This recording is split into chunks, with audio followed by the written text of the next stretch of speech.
right, what up? What up? Hello, this is Heikki. Episode number 12, starting off Thursday night in Cleveland, Ohio. Hooray! Welcome, welcome. And we got a lucky show tonight. Been trying to get this guy on the show for a little bit over a year now, and finally got his pretty face here. And before we introduce the guests, I want to say big thanks to everybody that's listened to episode 11 on love and curiosity. And we're going to do a follow-up show to that, and we're going to get into that with the guest here shortly in terms of how that second part due opens up and kind of unfolds. But again, episode 11, love and curiosity. We talk about the online dating culture and how love and curiosity kind of go hand in hand for those type of profound relationships that we're all striving for. So check it out. It's on Spotify, Apple Podcast, Google Podcast, and all your favorite fucking podcast places. So check it out, subscribe, do whatever you need to do. Follow. Staycurious.org is the website, and you'll have all that fun contact information where to get the rest of the show information, show notes, etc. And again, big up to Mr. Gnome again. Sam and Nicole, what up? Thank you for your blessing to use your music and your creativity for this little creative project of mine. That last song was called How to Talk in Technicolor, and that's off their latest album. You know what? I don't fucking know. It's off their latest double LP. It's awesome. It's awesome. We'll put that in the show notes, and it'll be easy access for you to click away and find and jam out to, kind of get weird with. Enjoy it, ladies and gentlemen. We'll give some updates at the end of the show regarding the status of the project and all that good stuff. But we'll save that to the end, and I'll mush mouth through that as quickly as possible. But without further ado, longtime friend, good buddy. Love the guy, Chris Swanson. What's up, buddy? Hey, thank you for having me. How are you? I'm doing great. Thank you for that introduction. You didn't mush mouth your way to it, but great shout out to the not the sponsor, but the music provider. Provider, yes. Yeah, I know. Great. Yeah. So, real quick, have you ever met Mr. Gnome or seen them? My only interaction with them has been through you. So I've never heard them other than this, but I like what I hear. Yeah, so. Cleveland-based band. So I'll have to check them out sometime if we ever get to go to concerts again. Exactly. Because how's the end of the world treating you? It's going. It's going. I'm keeping it as sane as possible. Considering this helps. This podcast helps a lot. Absolutely, it gives you an outlet to talk to. Otherwise, you're like me and you're just screaming at houseplants all day with no way to vent. Exactly. But going back to Mr. Gnome, if you do get a chance, and we do get that chance, dude, they fucking make a lot of noise for two people. So it's a married couple? Yeah. So I met them in Kent. Like before they were in rockers. They were just like boyfriend and girlfriend, high school sweethearts, and ended up falling in love in high school, made it through. And, in Kent, they were just very creative, outside the box thinkers. And they got married. I actually went to their wedding, and technical term. Yeah, technical term. And funny story, I ended up I forget where they got married, but at the end of the night, I was pantless, swimming in a lake, and somehow there was a group of us in the water, and I got out of the water and going to collect my pants and my belongings, my suit, and it had been cleaned up. So I end up walking up to, I think it was Nicole's mother, and like asking him, like, I'm in my boxers soaking wet, and I'm like, have you seen my clothes? And so they found the clothes, they found my suit, got me dressed. My date and I kind of got dressed, and embarrassed as all hell, waiting to go home, and I go get my car key, and I only had a single key in my pocket, and it had dropped out at some point in time. So my car is locked. And so I had to call my mother. At the time, I was like 26, 27, and it was like, I don't know if I had the dreadlocks then or not, but like, it was like, Mom, I'm about an hour and a half away. Can you come pick me up or bring your spare key?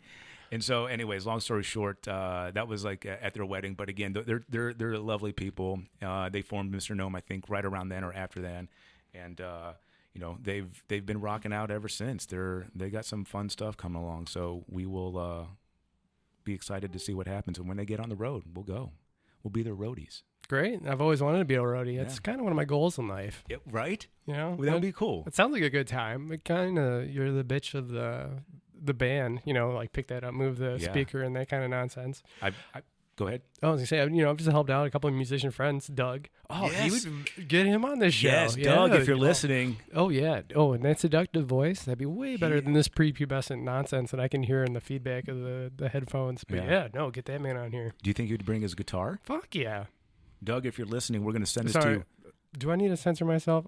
No. Okay, I don't. No. We want to keep it child friendly. I'll try. Okay. No, but we can put the little explicit notification for the kids. Perfect. Yeah, no, Douglas, get on here. Make that beautiful music. You can show it off to the world. They have a whole new audience. Yeah, my mom said that Doug would be a great one to have on because I know Doug, but I haven't connected with him. Where is he? Is he in the area? Yeah, he's in Cleveland Heights. And his wife bought a house right before the world began to end. And they got a great new house and living the life. Actually, it's funny that you point that out. I haven't talked to him in probably damn near a year at this point. Really? Yeah, unfortunately. Yeah, good friend. Yeah. Well, it's probably more of his machinations than mine. Like, fuck it. Our world's ending. Don't have to talk to Swanson anymore. Yeah. Can't fault him for that. So, wait, is that why no one's talking to me now? This is why I'm stuck making a podcast? Forcing it on you. I didn't want to come on the show and admit that to you, but here we are. Radical honesty is the best way to go. So, here we go. It's 2021. How is your 2021 so far? It's been a good year, I guess. Nothing too out of the ordinary. Today's been a bit bizarre, but that's just the nature of the beast. Tell me about that. Tell the listeners how your day started. Well, it was a sad note. I live in a duplex, and the dog downstairs unfortunately died. I heard, just having a casual lunch by myself, because that's what happens when the world shuts down. Everyone's working from home, so you're in your pajamas. You never get out. You never get out of here. You wake up. You fuck around all day. You fuck around all day. In the same pair of clothes. Then you take a shower. You go to bed. You wake up and you repeat. That's been my process for the last year. And about 1 o'clock or so, I hear this screaming erupt from downstairs, like panicked screaming. Get closer. You got to be like right up. Oh, so I hear this screaming, and I go running outstairs in my pajamas, barefoot. And I think it's like 20 degrees or so outside in Cleveland now. And this girl is on the stoop crying. And so I ask, "Are you okay? What happened?" Like I'm worried. And all I get out of her is that Emmett's dead, and I know Emmett is their dog. And so I'm like, did he choke? Like, what happened? I thought he'd been there. Turns out he'd been sick, and really that's the long and the short of this really tragic, boring story. But, so that was my Thursday, and now we've had a couple beers, and here we are. Yeah, that's quite the Thursday. Yeah. Not your standard Thursday. Yeah, not a great one. Well, I mean, this is nice, but, I feel bad for the dog. Well, condolences to your neighbor. Yeah. And whoever lost their pet, and anyone else that lost their pet today. Sorry, guys. So what else? 2021 is off to a good start. I know we connected. You were here when I moved here last year. You were my gracious first weekend in Cleveland tour guide, if you will. We still joke about that at work because that was my birthday weekend, and we went out on a 3-day bender, Friday, Saturday, Sunday. That was intense. Peanut butter whiskey awfulness. Screwball. Shout out to our sponsor, Screwball. Yeah, informal Screwball. And to be honest with you, I don't think I've really had it since then. Maybe a handful of occasions because that was so awful. And actually, just Friday night, I had drinks with some colleagues. It was a virtual drinks, of course, because that's how everything occurs nowadays. And it was a virtual wine tasting, which was a lot of fun. Highly recommend it. Shout out to Flight Cleveland, I think it's called. But had more time putting the thing on mute and just people watching through the Zoom call. Mm-hmm. So, that's something I think that's been taken away from us entirely. Like, you can't go people watching anymore. You can't just go to the bar or go to a cafe with a coffee and just see all the wackos that interact in society around us at all the time. Yeah. So it was fun watching the Zoom call. And somehow, in amongst all of that, it came out that with my birthday coming up shortly, I mean, this is almost a year ago to today almost. We have like almost 10 days. Yeah. Who's counting down? It's on my calendar. And my colleague had made this amazing chocolate cake with peanut butter frosting for me on my birthday. And I had to run to the bathroom and vomit because I had drank peanut butter whiskey all weekend. And just the smell alone of peanut butter was disgusting. Was enough to just upset everything inside of me. Yeah. I remember that because it was my first weekend here, thinking I'm just gonna have a nice weekend in my empty ass apartment watching Cleveland, and it was like, I don't remember that. I know we spent a lot of money and bounced around Cleveland, and that was about it. Met some interesting people. Yeah. Killed a couple brain cells, and Yeah, and I never had many of that to begin with, so that was already biting off more than I could chew. So welcome back to the Cleveland Hickey, and just right off the rip. Thank you. So let me go back. Let's recap on 2020. We all have been there, done that. It's quarantine, getting Zoom fatigue. Yeah. We're all at home working in our pajamas. Those are fortunate to have work. But let me ask you this before we kind of go AWOL or whatever.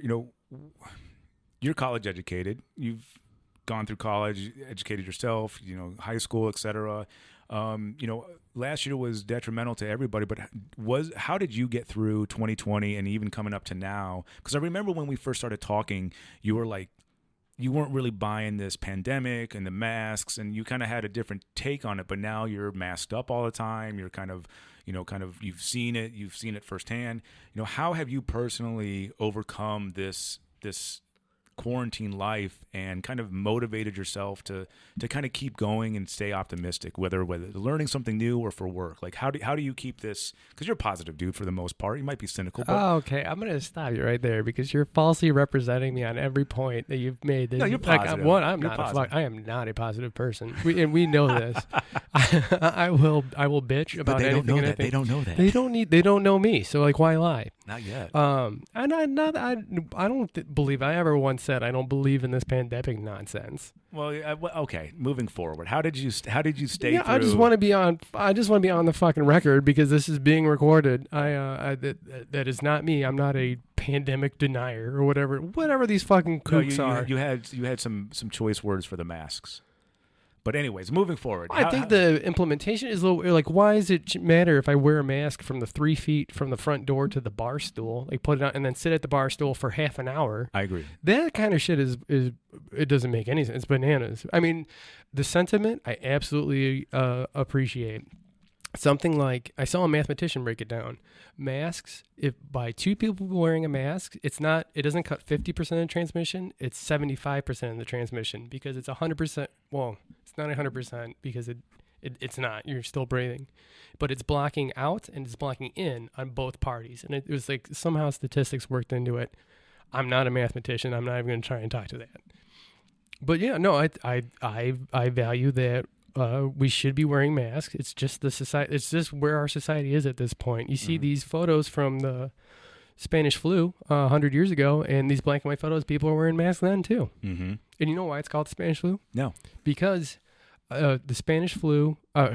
Because the news only reported of the flu in Spain because it was during the anarchy period before World War I. Before World War I. The press had free reign to report there because no one really gave a shit. It was complete pandemonium. It was the Spanish Civil War. It's a fascinating piece of history. Whereas it was worldwide. It was global. It like when it has the connotation the Spanish flu, you think it's over there.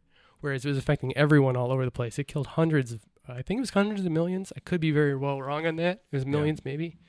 But it was... Let's Google that. Keep talking. Okay. Well, I mean, it was a traumatic, like Black Plague-esque kind of slaughter of people. But the reason why it's called the Spanish flu was because no one was shutting down the reporting of it. So it's pretty interesting. Interesting. Okay. Oh, keep going. 17 to 100 million is the estimated deaths. Right. That's a wide scale, don't you think? Well, 17 to 100 million? And how many has COVID killed? I think it's 1 million. I think I just heard on NPR that it was 1 million people it's hit. Or maybe that was just America. Well, what's in America? It's like... In America? It's 200,000. But it's... No, or just keep talking. Words coming out of our mouths. Right. Yeah, no. United States has about 25 million cases as of right now, but I can't find the deaths. I had it. Did you have 2.1 deaths. 2.1 million deaths. 2.1 deaths? Yeah, that's what it says right now. That's one and a... It's... Well, how many people in America? 350? 300? Yeah, 350 million-ish ballpark. And 2.1 million have died of COVID? Unless I... Quick little barometer check here. Maybe. I'm sorry. Is that infected? 400, just under 500,000 for deaths, according to the CDC. Okay. So, nonetheless, it's bizarre, isn't it? Oh, yeah. No, and you can appreciate that with all the measures that are being instituted, the curfews and having to wear a mask, all that is, well, not all, but the goal of that is to flatten the amount of initial cases all at one time. They don't want to overwhelm the medical facilities. For a hot second, I was talking to a surgeon, and she was just breaking it down for me. It was really eye-opening. Dating a surgeon.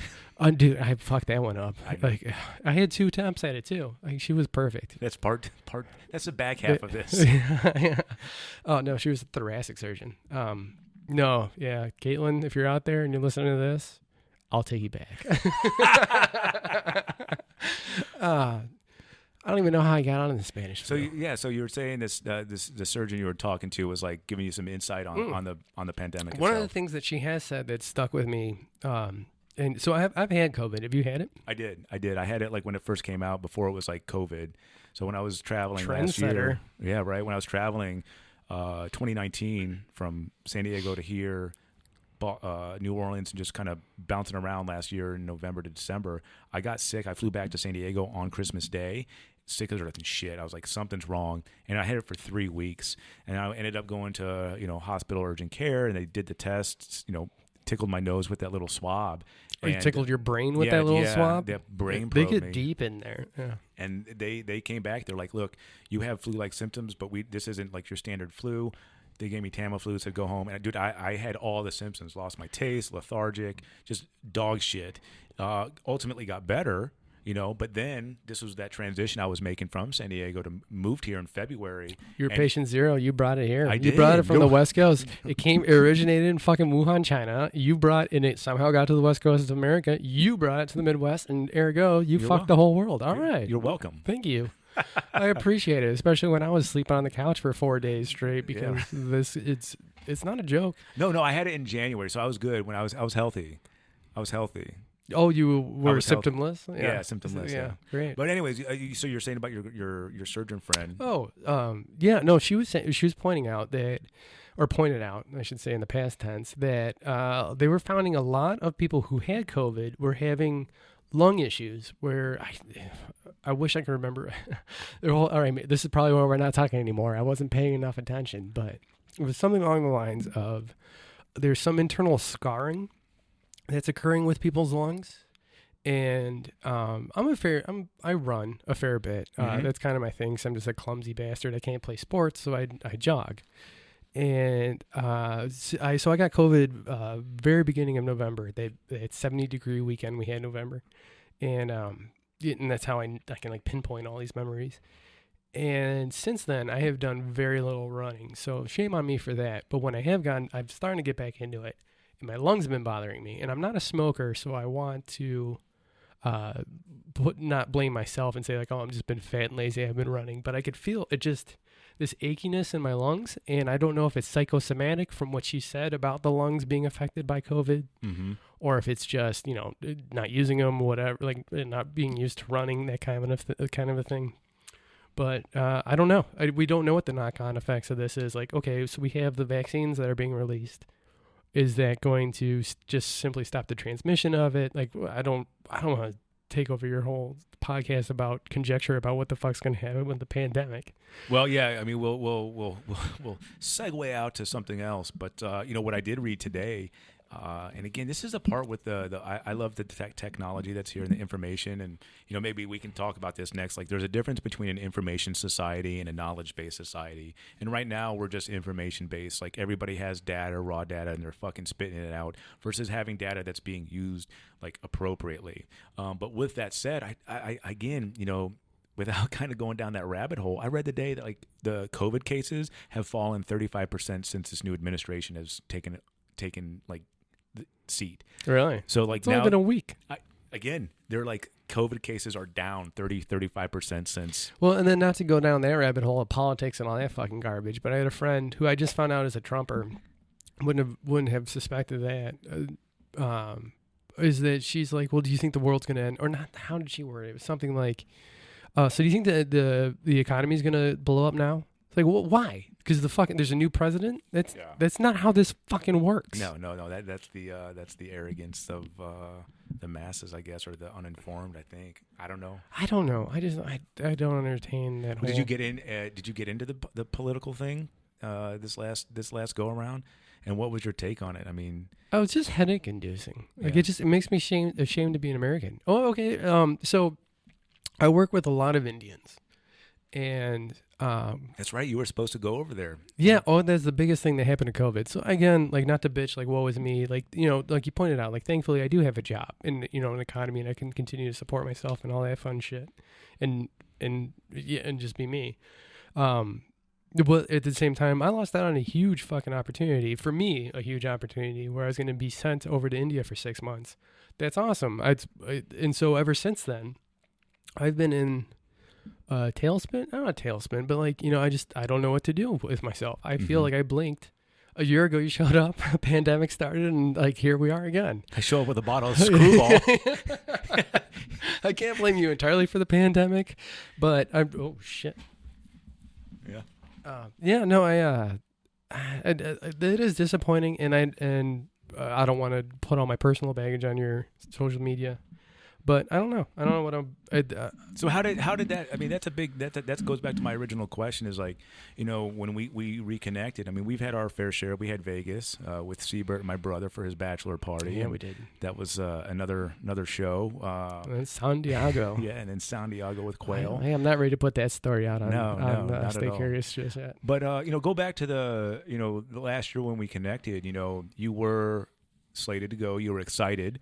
I think everybody was, obviously, and then this pandemic. He had to get rid of me. Yeah, they're like, it's like, now what? So how did you you talk about that, and I will say, simplify it, is we're going through or are going through despondency. Like, what the fuck? Like, and this was like a blanket, a tsunami of despondency that happened with this pandemic, and it wasn't like short-lived. It wasn't like a weekend thing. It's still here. How did you personally kind of stay motivated to kind of keep going? And I mean, and kind of like, you are learning. You are kind of a nerd type kind of guy. You always have interesting points of topic to talk about, but how have you adapted? How have you kind of dug deep into yourself, and how has this kind of forced self-inquiry kind of impacted you? Well, that's just my personality type. I'm an introvert by nature. Made the joke to my old man. He loves repeating this to me, that I don't remember what the context was, but it was something like, I've been training for this my whole life, where I'm locked in my apartment. I don't talk to anyone. Howard Hughes. Yeah. Oh, Christ. Like, yeah, I'm not pissing in a mason jar and yet. Yeah. Well, okay. But, no, I mean, that's just my personality type. Like, I like being alone. I like that. My whole gym in life operates out of my little tiny 1-bedroom apartment. Like, I have the gymnast ring, so I work out on those, and I'm self-sufficient. I go to the supermarket once every 2 weeks, just because I culinarily, I'm not that adventurous. So yeah, ladies, I'm really painting myself as a really bright light here. He is a gem, ladies and gentlemen. Super attractive, super cute. He is. He has. No, these fuck eyes. that. I'm approaching middle age. Like, these baby blues are gonna start dimming, and then the beer gut's happening, and the hair's gonna fall out. Well, you'll be like me sooner than later. Jovial and a treat. I actually have that I'm similar, where I feel like the last 2 years before the pandemic, I was kind of living a quarantine life, like introvert. Like, I can go be extroverted at times. I like socializing, but I can't do it every day, But when I got here, it was I'm asking you because I didn't have my truck was still in San Diego. I'm asking Oh, you, yeah. can you take me to the grocery store, Oh, Chris? yeah. But I'm the same way, dude. I have the fucking culinary skills of like an unsupervised 8-year-old where like I can't even cook shit. Like I fucked up browning turkey my first time where it was legitimately trying to scrape turkey off the plastic container and like it slipped and flopped into the fucking sizzling pan with the plastic on. And so now I have the plastic side of this pound of turkey sizzling, melting, splattering oil everywhere. And I'm trying to like not have this like make a mess everywhere. I have other pots and pans and like it was a fucking mess. And so now I just like eat like hummus and chips, it's like, and Snickers bars, or whatever, like I can eat. It's well balanced. Yeah, whatever I could eat without like having to fucking cook anything. My biggest thing is like cleanliness. Like I hate doing dishes, and it's depressing cooking for one person. You have a dishwasher. I don't even have that much in my little shitty apartment. Yeah. I have a good friend, Andrew. If you're listening, I miss you, buddy. But I love this dude. He's a cultural scientist. He's one of the most brainiest people I've ever met, and he's like, I wish he and I joke about life and whatnot. All of our friends are like married, kids, and like he and I are kind of single and dating, etc. But like I went back to San Diego a couple weeks ago, and God bless the dude. He has a more simpler life than I do. His cabinet of curiosities though are amazing, but he has no silverware. He has like one plastic fork and like a bowl. What the fuck is he eat with his hands? He gets like takeout and just throws it away. Oh, see, I have not sunk down to that level, At least but it was so cool. For him it works. But this is a guy that I love to death. I met him as soon as when I got out there. I've known him for a decade plus, 12 years. He's like, did you see the fridge? Did you see the freezer yet? And I was like, I did, but there was like a plastic bag in there, and I opened it up. Like I went and checked, like after he told me about this. There's and a head. It was a pig jaw, like it was a boar's jaw, like in a plastic bag, and that was it. There was no ice, no nothing. It was just a Ziploc bag with a pig jaw in his room, in his freezer. What was he doing with that? How did he get it? He's just an eclectic genius, dude. I mean, he what? He works for dude. He does some really interesting stuff. Works for a nonprofit out there, and he kind of does like these focus groups for underprivileged kind of minority kids, and works for the government. Does big grant contracts. Like I said, cultural scientist. That's his official title. Cultural scientist director, I think. How did he get that title? I don't know. And then he just keeps animal jaws in his fridge. Yeah. Yeah, and like I said, his cabinet of curiosities is just amazing. His bookshelf, he has one of the most like killer libraries ever. He's a gem. He's one of these other guys that's completely living on his terms. He's very sociable, very kind of easy to talk to. 6'6", 6'8", just big. He wasn't originally the NBA. No, he was originally the bass player for Chimera, which was I think a Cleveland-based like metal band that was like 10, 15, 20 years ago or whatever. I don't recognize the name. Yeah. Anyways, AE, if you're listening, I miss you, buddy. But anyways, where were we going about the... We were on the pandemic for a hot second. I'm not sure where we got into pig jaws and cooking and culinary foods. Anyways, I was asking you about your ability to kind of focus and stay positive, keep your head above water. I'm not a positive person. Stay ahead. You're not That's what I mean. Yeah. What was the biggest tools that you use, or mind frames or mantras? You're gonna leave me hanging on that one. Well, it's just getting up in the morning and doing shit. Is dramatic as that is to say. I don't have any. I'm not the very planned out type. I think is evident by my appearance. I just kind of wing it, and that's how things go, and that's how we end up on podcasts, just talking about fucking nothing at all. Yeah. But what do you think so far? This is your first one, I would assume. Well, this is my virginity. What do you think? I'm having a great time. I like talking. I'm very narcissistic, so talking about myself is great. So let's. Oh, do you have a second? Yeah, go ahead. I was gonna say, if you wanted to go down the rabbit hole of talking about dating, but I don't think you want to. That was a tease for the Valentine's show. That was where I was going, like literally. Oh, how the fuck did we get on the same wavelength there? Yeah. Oh, where was I going with it? I don't know. Oh, no, narcissism. One of the dating apps, imagine with a girl, you're exchanging messages and all that stuff. And somehow I made the comment that I was narcissistic, and she's like, "Are you really gonna tell me that? Are you sure?" I was like, "Yeah, everyone is, to an extent." And it was like a late at night kind of conversation. So I wake up the next morning, and she had unfollowed me. To this day, I'm convinced she doesn't know what narcissism means. There's a lot of people that. It just means you love yourself. Like, what is the big mystery? To a degree. I mean, it can't be toxic. I mean. Oh, yeah, anything to a degree can be toxic. Yeah. I'm talking broad terms here. Yeah. So go piggybacking and kind of like keeping that swinging, like the love and the curiosity dating follow-up show. That was that episode 11 that just came out. Kind of got some interesting feedback. So I kind of touched on a nerve. And again, ladies and gentlemen, I am not a expert or therapist by any means. I took 3 different articles that I kind of stumbled upon and mashed them all up, sprinkled a little bit of Hakium and kind of recorded it. But there was some interesting feedback there, and it got me thinking, doing a follow-up show. And, what are your thoughts? How do I do that?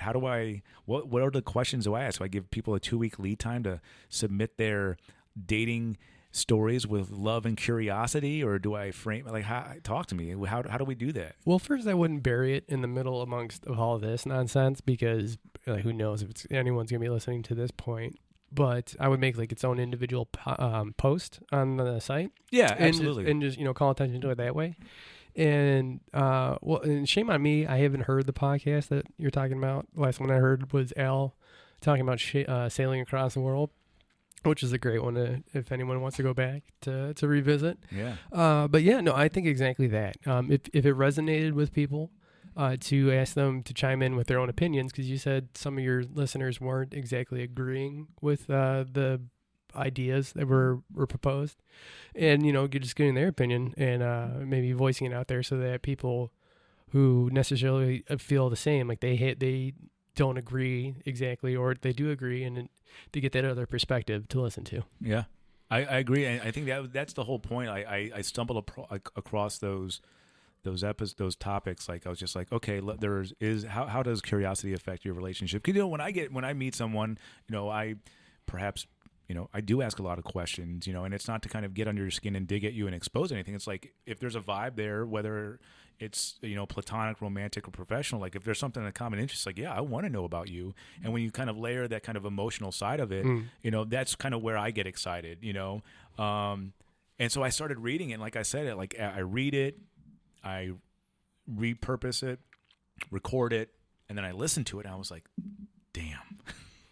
That's magic. That's magic. The thing that I did learn is that, most people say that curiosity is a good thing, and it is, but that was what I learned is that, not in the romantic sense, curiosity can't wander unleashed in a romantic relationship. It does have to have some parameters and kind of mutual agreement boundaries, because unless you have those, you're ultimately going to fucking walk into a bee's hive, and then ultimately, you could potentially fucking ruin a good thing, Absolutely. But isn't that just, not to make it too fine of a point, just the standard agreement that you have with someone when you're in a relationship? What you're doing. If you're doing something that's going to make the other person uncomfortable. So you have to have those restrictions on there. Otherwise, curiosity unrestricted could lead to anything. Of course. Swinging and all kinds of craziness. And that's where I'm going to make you, before you come back over, make you listen to it. It's only 45 minutes. It's a good one. That's a long one for you. Yeah, it was. So we're coming up. Or maybe Al was just a really short one because it was so hard to get questions out of him. Yeah, it's like fucking pulling teeth from that guy. So Such a fascinating guy. He's just too demure. I know. We're going out to he's actually heading out to his folks' lake house. So we're going down to Lisbon. Of course they have a fucking lake house. I know, it's beautiful, dude. And so I'm going out there on Monday. I'm going to stay out there for about a week and get some creative writing. I'm going to work on the comic book and the comic strip, etc. Some other TV shows that I've got created, noodling around, and kind of just have a week of creativity with the guy. You know, I'm trying to help him get his blog up. And I mean, again, I think that guy's story is fascinating. Oh, fuck yeah. Like, it's fucking fascinating. Oh, yeah. My favorite part was when he came over in May. Originally, and he was talking about how, you know, the boat was stranded off the Canary Islands, and you know, they had an amazing adventure, and that how they would be sailing at nighttime, pitch black sea. You know, you're in the middle of nothing, like no street lights whatsoever, nothing. You're in the middle of the ocean. Hello, darkness, my old like friend. past that point. Yeah. And you could see the reflections of the boat's lights in the dolphins' eyes as they would like hover over the waves and stuff. It sounds incredible. Right. Okay, like sign me up. I'll do it. Would you make the transatlantic? I think I would.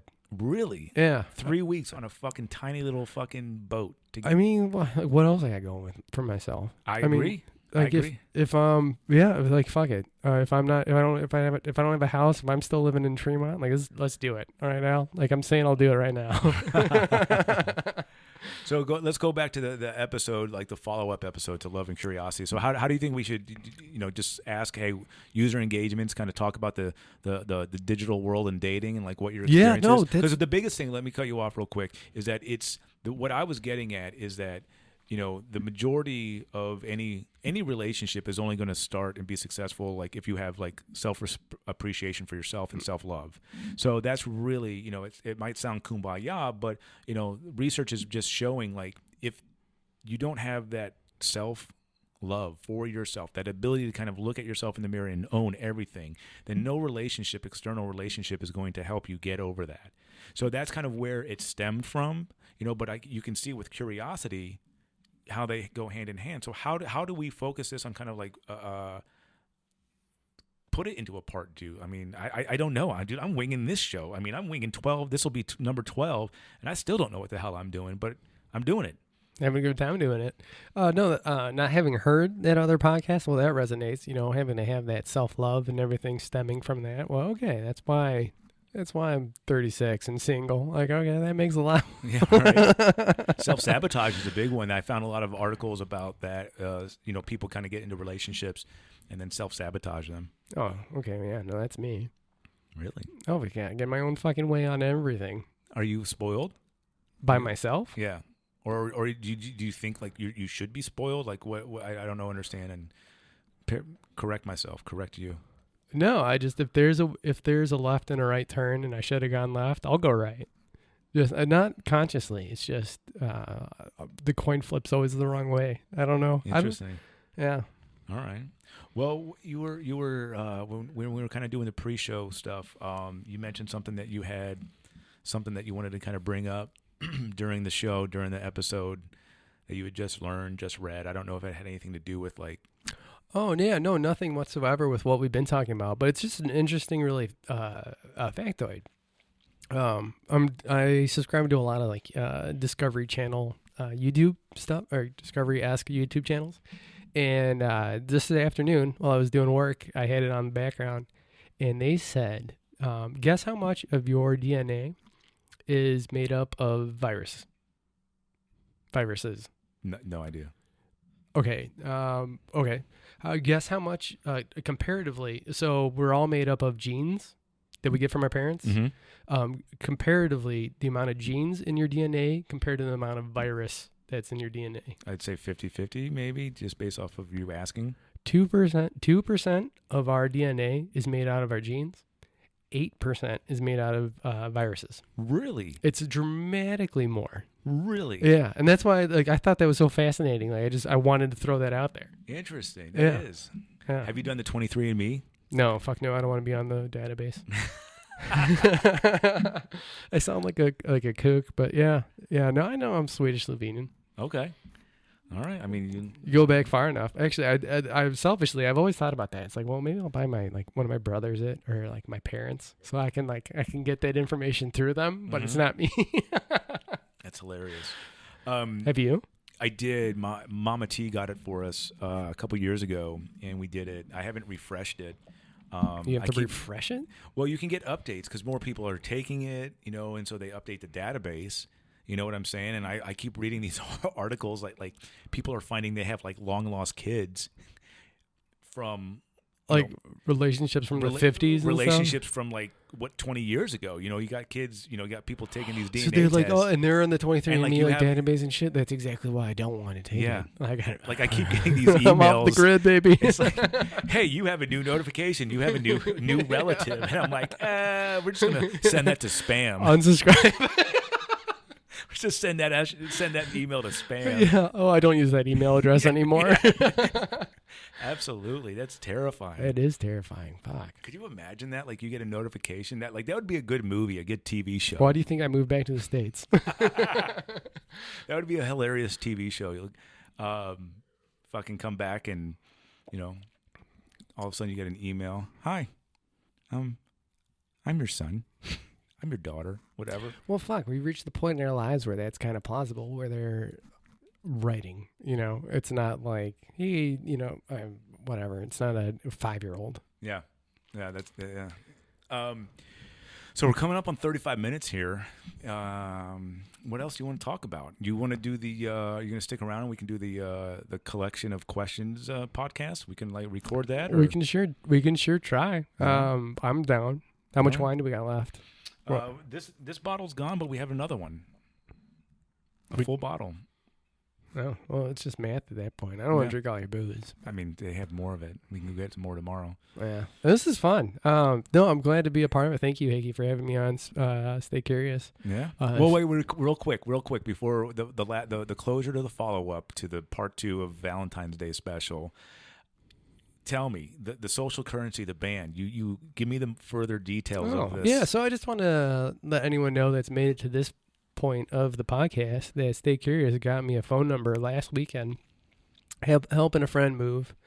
And as you do, go out for drinks to the bars afterwards, and we bounced around for a bit, ended up at shout out to the fine establishment, The Deck in Eastlake. First time visitor, had a great time. And being there early afternoon at that point, there wasn't a whole lot of other people in the bar. And one of the girls sitting there noticed my bright green Stay Curious wristband that I've been wearing, since Vegas. Actually, no, this is actually a replacement. I think this is my third one, just because of one time one just spontaneously snapped on me while I was kayaking. She noticed my bracelet, I think, is an icebreaker. And I offered to write my phone number on it and give it to her. And after trying to figure out that you can't write on these things with a pen, it doesn't work for shit, just put it in her phone. And so we have a date on Sunday. We're going, what's it called? The driving range with the... Top Golf. We're going there Top Golf. But after I already... So she invited me. After I already accepted it, I learned that it's a group date. Oh, shit. Yeah. So that's a little different. The last time I did one of these, it was, 2 years ago. I worked before the world ended. I worked downtown, matched with some girl on a dating app, and it was one of those hey, I'm going to the Monsters game tonight. You want to go? Yeah, okay. That's fun. I'm downtown for work. We'll meet up, go to the bar, go to the game, go to the bar, find out that her pictures were probably 5 years old and that she was with 8 of her friends.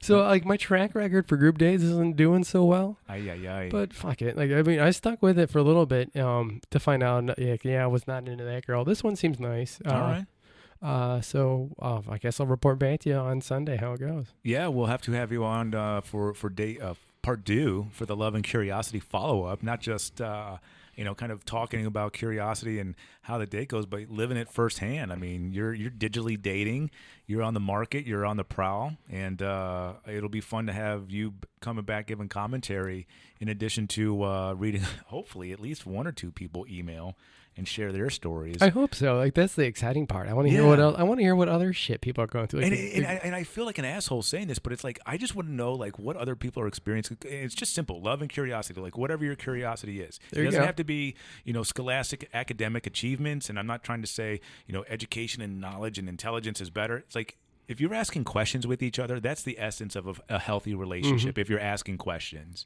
that's it. You kind of collect questions with each other, save them for later, and just kind of find out more, kind of like dig in a healthy way, about each other. And I think that's where you kind of found where typically you find the profound, kind of mature relationships. But again, I don't know. I'm not a licensed trained therapist, so this could all be fucking delusions of grandeur for me right now. I don't know. I really want to hear other people's horror stories. I do too. Siebert, shout out, had the best analogy ever. Dating in your 30s is like going to the used car dealership. It's you don't want what's out there. We'll have to get creative with the analogies out there. But again, ladies and gentlemen, if you do get a chance to listen to this and you've made it this far, thank you. And please, if you have not already, listen to episode 11, Love and Curiosity, and contact us, staycurious.org, at staycurious.org on Instagram. Send us your stories. We'll read them. We'll share them. We'll try to incorporate them into the show. And again, we're just trying to have fun right now, give the listeners like an everyday grassroots gritty podcast versus these professional polished ones that everyone's kind of clamoring to, which is great. And, aspirational wise, we hope to get there. But, again, thank you for listening. And again, episode 11, Love and Curiosity. That's the February Valentine's Day special. Hopefully we get that traction. But in the meantime, thank you for listening. Big up to Mr. Gnome for that the introductory music. Chris Swanson, thank you. Thanks for having me. This has been fun. And just to kind of clarify, you are not, because I've seen you with a mustache, you are not Ron Swanson's illegitimate child. Wow, that's how you're gonna end this.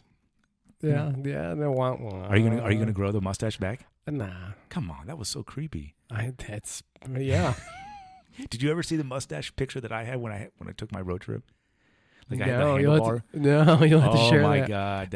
I just know the picture that you sent me the other day where it looks like my head is an infant-sized head on a grown adult body when I had my mustache. Yeah, no, not feeling it. No. Yeah. Well, again, thank you, Chris. You'll probably hear Chris here shortly on episode 13 or 14. We're gonna have a little audiobook experience and talk about collecting questions and how those are better than keeping and holding on to answers. So stay tuned for that one. And again, ladies and gentlemen, thank you so much for listening. I hope you enjoyed this. We are a work in progress, and I appreciate any and all feedback. For those that are, again, getting to this far, my name is Heike. This is staycurious.org. And you can find everything that you need to contact us at the website. That's www.staycurious.org. And if you Google it, make sure you're Googling it as one word. Stay curious. Like Livestrong, Livestrong's out there trying to, cure cancer. We're trying to cure boredom and inspire you to, go out and start some curious conversations and find the other curious folks out there. So, it is what it is. Thank you for listening, and we'll talk to you very, very soon. Later.